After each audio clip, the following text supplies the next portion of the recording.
Hello everybody out there and welcome back to another episode of The World's Finest. And in this review I've got two DC comic books.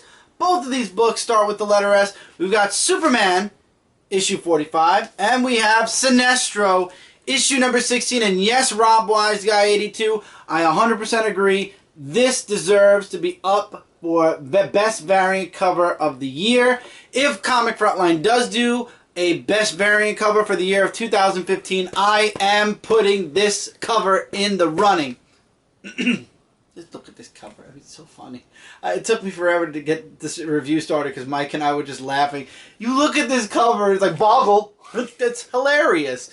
So anyway, let's start with Superman number 45. Now the first thing off the bat is the artwork is not by John Romita Jr. Howard Porter actually takes over for this issue, and it continues after the events of the Fortress. I believe we're back to present day, to my knowledge. I could be wrong, but I know Superman's hair is officially cut now, and he's going after Hoarder Root. That is his plan, and then he wants to get his powers back. So while Clark is traveling around trying to find Hoarder Root, he comes into contact with oh god, this person, I forget what his name was, Apollocky?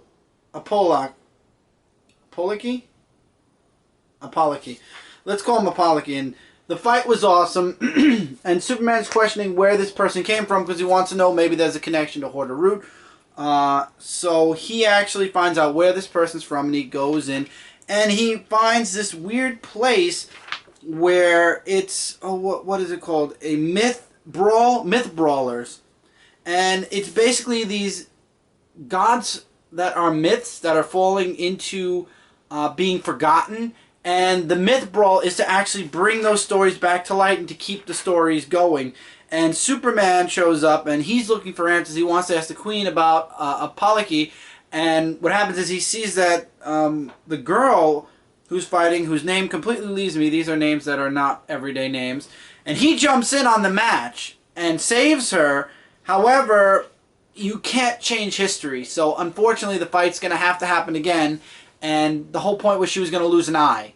And Superman prevented that, but it turns out there's no way to prevent the inevitable. So she basically backs time up a little bit in order to, you know, reset what was going on, but in the end, it's got to happen. And she gives Superman the whole background story, which was interesting. And I also love that she has that anime eye that goes through her hair. Am I showing the right picture? Okay. So what happens in the end is Superman wants more on what's going on with Apollocky, but the Queen wants him to brawl in the myth brawl. So he ends up joining. There is a scene where he sees that woman that betrayed them when they were infiltrating Hoarder Root, and Lois tries to get back into contact with Clark, and he kind of avoids her. That's why it makes me think we're still sort of in the past, because Clark has had contact with Lois in all the other books, so I'm guessing we're still kind of in the past, but not. I'm not sure. I don't know if this is, you know, we're going with Howard Porter for the rest of the books. One thing I will say about this book is I'm more comfortable with this artwork. No offense to John Romita Jr., I just do not believe his art style fits a Superman book. That's just my opinion. You guys are welcome to agree or disagree with that. It's just, in my opinion, I've gone through the year of 2000 through 2004 with some really up and down artwork for Superman. John Romita Jr. just does not work for Superman. It doesn't, I mean, even when he tried a little harder, I have to commend him for trying to change up his style a little bit for Superman, but in the end it just did not work out. And I know that's what a lot of readers' problems were with the Superman book. Was the story was okay, but the artwork really pushed them away from the book. So now that we have Howard Porter, hopefully maybe the book will bring people in. But again, I'm not invested in the whole no powers kind of. I don't know where Superman's going, to be honest. I'm literally, when it comes to Superman, I am just one of those people where I'm going to buy Superman no matter what. That's the character that got me into reading comics.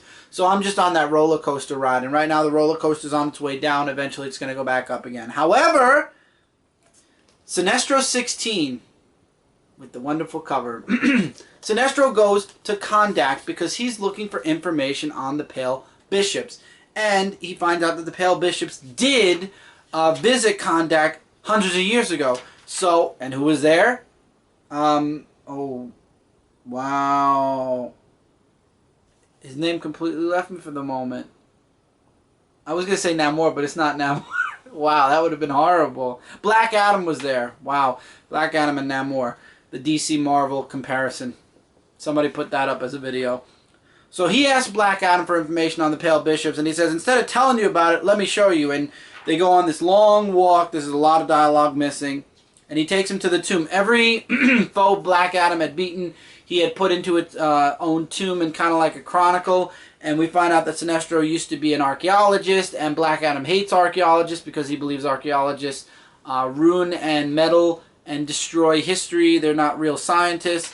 And then they get attacked, and we find out a little bit more about one of the head Pale Bishops, and I'm not going to spoil that.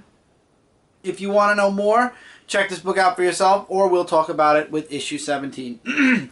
There's a lot of dialogue in here. There's a lot of stuff between Black Adam and Sinestro. There's a very huge mutual respect between the two of them. Saranic is very flirty with several people in this book, believe it or not. I don't know if it's because she's being influenced by the Yellow Ring now, or if it's just her characteristics and she's more free being in the Sinestro Corps than she was in the Green Lantern Corps. But I'm digging this book. This is a really cool, interesting book. It's really, the artwork is gorgeous. Black Adam is awesome. I'm looking forward to the next issue especially. Obviously, the Pale Bishops are going to play a huge role, I believe, in the next major Green Lantern Sinestro crossover, because you've got the Green Lantern Corps that are stuck somewhere in the distant past, in a completely different universe, as a matter of fact. And you've got Hal Jordan on the run because everybody believes he was the reason why this. He obviously faked it. We all know that. And now he's like a outlaw, and he's no longer in the Green Lantern Corps. So somehow everything has to come back together. And Kyle is with the New Gods right now.